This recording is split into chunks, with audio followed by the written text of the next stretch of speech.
안녕하세요. 오늘은 목사님과 함께 사모에 대한 얘기를 해보려고 하는데요. 이 사모님들에 대해서 궁금해하시는 분들이 굉장히 많고 또 어떤 역할을 하시는지 모르시는 분들이 많더라고요. 이 사모에 대해서 다양한 얘기들을 해보려고 합니다. 사모 역할에 대해서 얘기를 하기 전에 호칭에 대한 얘기부터 좀 먼저 해볼까요? 호칭, 이게 제일 말도 많고 탈도 많고 꼭 써야 되냐, 이 호칭을 써야 되냐 이런 얘기가 좀 있는데 맞아요. 짚고 넘어가야 될 문제긴 해요. 원래 사모라는 말의 뜻은 스승사, 지엄이모, 스승의 아내라는 뜻이에요. 교회에서 목회자가 참 많은 일들을 하게 되지만 가장 중요한 일은 교회를 감독하고 그리고 말씀을 가르치는 일이잖아요. 가장 주된 일이죠. 그렇죠. 그럼 교회에서의 스승의 역할을 하고 있다고 봐도 틀린 얘기는 절대 아니죠. 그래서 교육자의 역할을 하고 있기 때문에 사모라는 말의 뜻은 절대 틀리지 않다고 저는 생각을 하고 있습니다.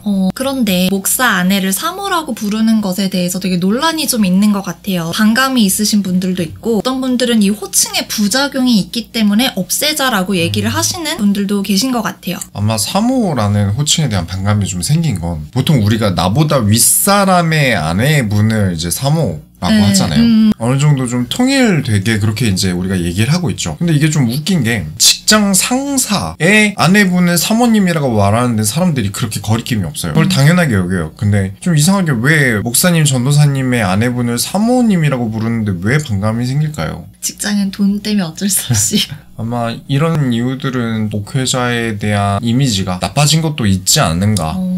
그리고 또 두 번째로 생각해 볼 건 우리가 교회에서 모두가 다 평등한 하나님 자녀다라고 하잖아요. 그런데 사모님은 어떤 시험이나 뭐 이런 걸 보고 자격을 얻어서 되는 게 아니죠. 결혼을 했기 때문에 사모님이 되신 거예요. 그쵸. 목사는 목사 고시를 봐서 목사가 되고 장로는 장로 고시를 봐서 장로가 되잖아요. 그래서 우리가 그런 시험과 과정을 거치고 그만한 훈련들을 통하고 그만한 교육 과정을 거치고 난 다음에 되신 분들이기 때문에 이분들을 교회 어른 이런 식으로 우리가 생각을 하게 되는 건데 사모님들은 이제 목사와 전도사와 결혼했다는 이유만으로 교회의 어른으로서의 님자가 붙는 사모님의 호칭을 달게 되는 거죠. 이제 그분에게 존댓말을 쓰고 높여서 얘기를 하고 되고. 이런 거에 대한 불만들이 좀 생기는 것 같아요. 그럴 수 있을 것 같아요. 교회 내에서 총무, 부장, 우리가 총무라고 안 부르잖아요. 총무님하고 부장님 하잖아요. 부장님, 뭐 총무님을 누가 시험 봐서 되는 게 아니잖아요. 그런 것처럼 사모님이라는 게 시험을 안 봤다고 해서 어떤 자격, 고시 이런 걸 안 봤다고 해서 사모님이라고 붙이는 게 안 된다라고 말하는 것도 좀 저는 아니라고 생각을 합니다. 또 한 가지는 사모라는 말이 그런 직분이 성경에 없기 때문에 쓰지 말아야 한다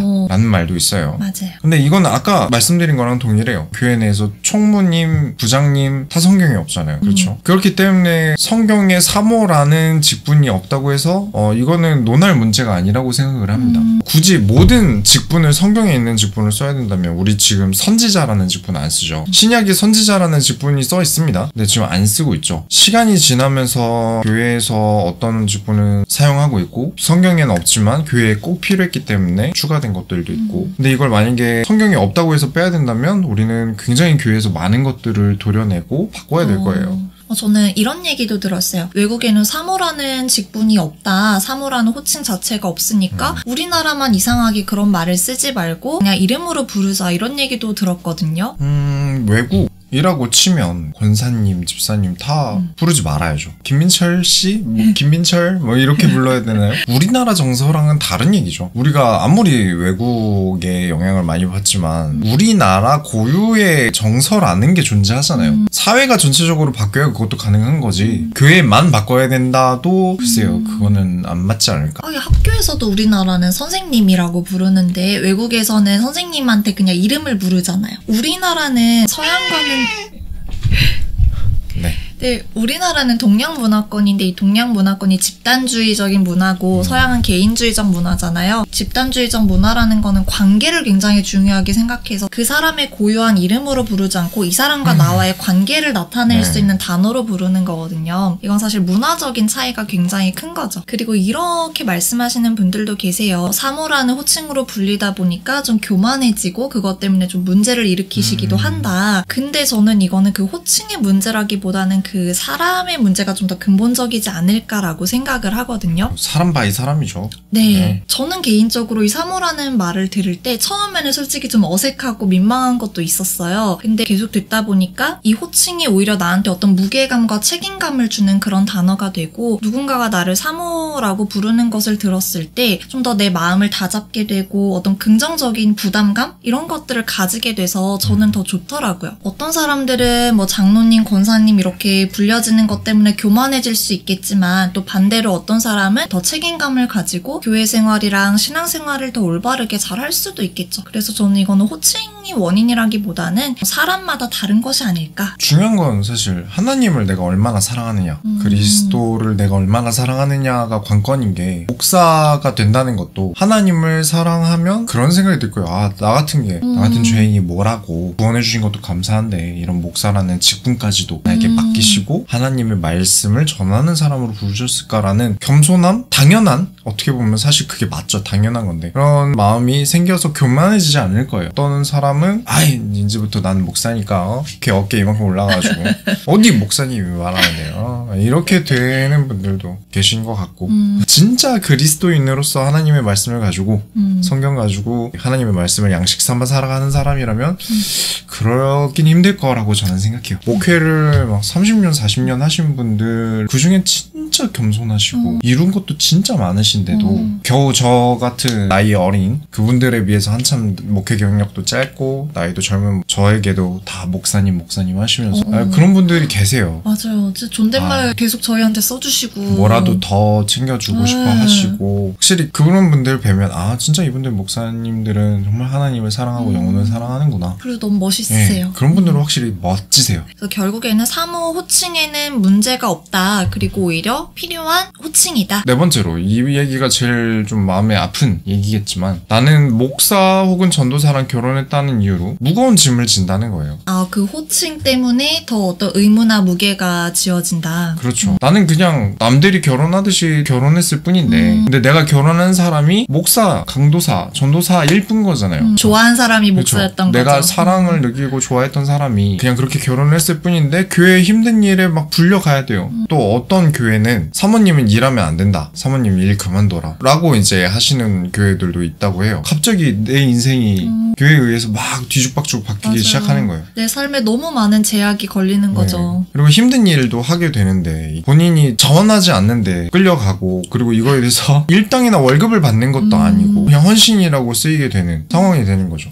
당연히 나와서 해야 되는 일들도 많아지고 나를 공짜 인력으로 사용하는구나라는 기분이 드는 일들도 종종 겪게 되는 것 같아요. 또 이제 사모님들에게 주어지는 여러 가지 역할과 무게, 그리고 어떤 책임 이런 것들 때문에 우울증을 많이 겪고 계신 것도 사실이잖아요. 보통 사모님들이 우울증에 걸리시는 가장 큰 이유 중에 하나가 의미 없이 희생만 하는 것 같다고 느끼기 때문에 그렇다고 해요. 보이든 보이지 않든 많은 것들을 감당을 하고 계시잖아요. 그런데 그런 것들이 항상 이제 목사님에 비해서는 좀 뒤에서 안 보이게 묻히는 경향이 있고, 그리고 열심히 하시는 것에 비해서 안 좋은 얘기들을 좀 많이 듣기도 하시고, 그러니까 더 우울해지시는 것 같아요. 가장 중요한 거는 주변에서 이제 목사님과 그리고 교회에서 이 사모님들을 알아주시고 인정해주시고 사랑해주시면 어떨까. 사실 되게 힘들어도 누군가가 그거를 알아주고 위로해주고 그리고 정서적인 지지를 해주면은 마음이 위로를 얻고 힘을 얻게 되잖아요. 그래서 교회 안에서 서로가 서로를 존중하고 감사하고 그런 것들을 또 많이 표현해주면 훨씬 더 좋아지지 않을까. 네. 그래서 남편 되시는 사역자분들께서 사모님을 많이 도와주셔야 되지 않을까. 예를 들면은 밖에서 어떤 설교를 하든 뭐 누군가를 만나서 신방을 하는 사역을 하든, 아, 사모님의 도움이 굉장히 유익하다, 많이 도와주고 계시고 나에게 너무 필요하다, 너무 중요한 존재다라는 것들을 조금씩 이렇게 사람들에게 말하는 게 저는 꼭 필요하다고 봐요.